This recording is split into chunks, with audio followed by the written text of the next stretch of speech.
اللہ رب العالمین نے عباد الرحمن کی جو دوسری صفت ذکر کی ہے وَإِذَا خَاطَبَهُمُ الْجَاهِلُونَ قَالُوا سَلَامًا، کہ جب جاہل ان سے مخاطب ہوتے ہیں تو وہ ان کو سلام کہتے ہیں۔ یہاں خاطبہ کا فاعل جاہل ہے کہ جب جاہل ان سے مخاطب ہوتے ہیں، تو اس کا مطلب یہ ہے کہ اگر کوئی ایسا انسان جو آپ کے مرتبے سے، آپ کے مزاج سے، آپ کی فیلڈ سے واقف نہیں ہے اور اس سے تو تکار کا، بحث و مباحثے کا یا آوازیں بلند ہونے کا خوف ہو، تو بہتر یہ ہے کہ آپ اس کو سلام کر کے آگے بڑھ جائیں۔ ایک سلام تو ہوتا ہے جو جب دو مسلمان آپس میں ملتے ہیں تو آپس میں السلام علیکم ورحمۃ اللہ وبرکاتہ، وعلیکم السلام ورحمۃ اللہ وبرکاتہ کہتے ہیں، تو یہ تو سلام شروع کا ہے۔ اور یہ جو ہے قالوا سلاما، اس کا بعض علماء نے یہ تشریح کے ساتھ یہ معنی ذکر کیا ہے کہ اس کا مطلب یہ ہے کہ انسان اپنی گفتگو کو، اپنی محفل کو اچھے الفاظ کے ساتھ، اچھے انداز کے ساتھ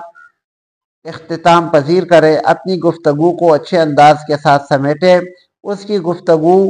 تو تکار یا لڑائی جھگڑے پر ختم نہ ہو۔ اور یہ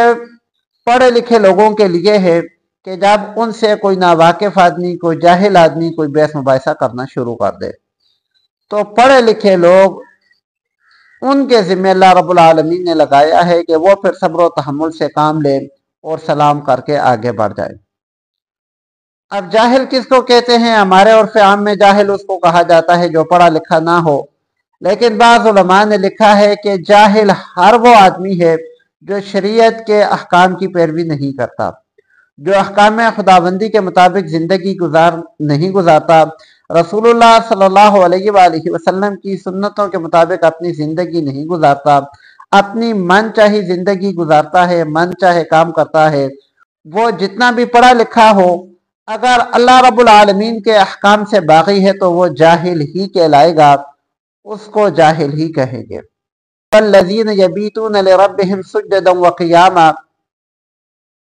کہ وہ لوگ جو اللہ رب العالمین کی بارگاہ میں سجدہ اور قیام کرتے ہوئے اپنی رات گزارتے ہیں۔ ان آیات کی ترتیب میں علماء حضرات نے ایک چیز لکھی ہے کہ سب سے پہلے اللہ رب العالمین نے حقوق العباد اور معاشرے کے حقوق کا ذکر کیا ہے، اس کے بعد اپنے حق کو ذکر کیا ہے۔ چونکہ انسان نے اسی معاشرے میں رہنا ہے، یہاں اس کا لوگوں کے ساتھ واسطہ پڑنا ہے، تو انسان سب سے پہلے اپنی معاشرت ٹھیک کرے،